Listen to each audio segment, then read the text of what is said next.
Le 8 décembre 1987, les deux hommes les plus puissants de la planète sont réunis pour mettre fin à la menace d'une guerre nucléaire.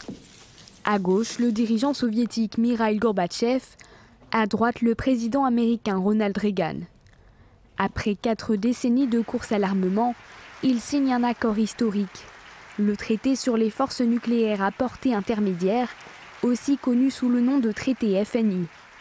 Les deux puissances s'engagent à démanteler certaines armes ayant une portée de 500 à 1500 km. Sont concernés les missiles de croisière et les missiles balistiques lancés depuis le sol.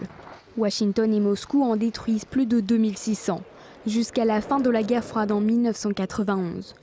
Mais depuis le début des années 2000, l'engagement en faveur du désarmement ne cesse de décliner.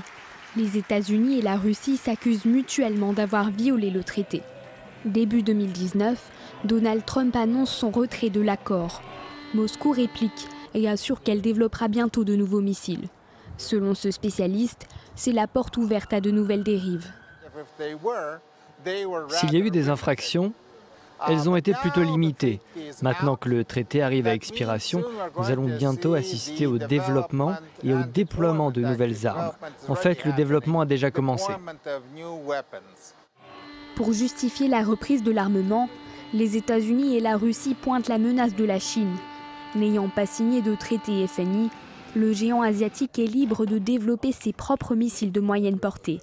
Washington et Moscou entendent désormais en faire de même.